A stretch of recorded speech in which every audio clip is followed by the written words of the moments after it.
So how can you improve your mindset so that you can go out there and not only achieve, but crush your goals? Let's learn from Lisa Nichols. Today, Lisa Nichols is a New York Times bestselling author. She's one of the world's most respected motivational speakers. And she's a corporate CEO whose global platform has reached nearly 80 million people.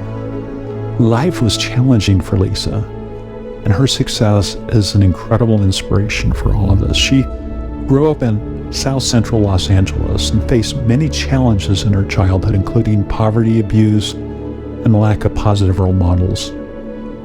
One year, her English teacher told her in front of the whole class that Lisa was one of the weakest writers the teacher had ever seen in her entire life. And if that wasn't painful enough, that same year her speech teacher recommended to Lisa that she never speak in public. When Lisa was 27 years old, she was a single mother with only $11.42 to her name. And she was on government assistance, and the father of her child was in prison. One time this man picked her up, threw her 3 feet across the room, and choked her until she passed out. When Lisa gave birth to her son Jelani, she was at her lowest financially and spiritually. She could not even afford to buy diapers for her son Jelani. She had to use a towel to wrap Jelani in. And as she was holding Jelani, she told him, "Mommy will never be this broke or broken again." Lisa was at rock bottom, and she realized that she had to do something. And her primary source of motivation was her son. She wanted to save him from the horrible circumstance. The probability was that he was going to end up like his father. And Lisa was just not going to allow that to happen. Lisa's turning point was when she was at rock bottom.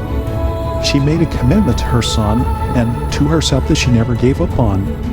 I can imagine that it was hard for her. She struggled and she probably failed countless times, but she persisted, and each time she failed, she picked herself up and she became stronger.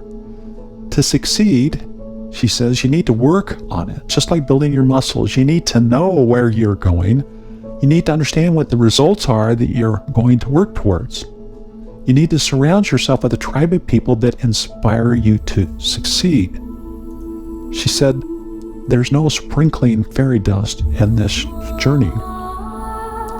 So Lisa learned that she needed to specifically identify her limiting beliefs, and she needed to focus on evicting that negative thinking. You need to understand the pain of your limiting beliefs and the cost associated with keeping those beliefs so that you will never go back. You need to decide what your empowering belief is going to be to replace that. And Lisa says that isn't an overnight thing. There's no, again, sprinkling fairy dust in this journey, she says. James Allen has had a tremendous impact on so many of us throughout the world. His books have had a lasting impact. In his book, As a Man Thinketh, he shared the following key thoughts. As a man thinketh in his heart, so is he.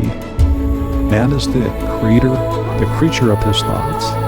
What he thinks, he becomes. Lisa shared that when she told her infant child Jelani, "Don't worry, baby, mommy will never be this broke or broken again," something shifted in her. She said that she was willing to completely die to any form of her past so that she could birth the woman that she was becoming. She was willing to let go of everything that had been dragging her down. She said, "I was willing to disrupt my entire life, to buy my future, to buy my possibility, to give my dream a chance."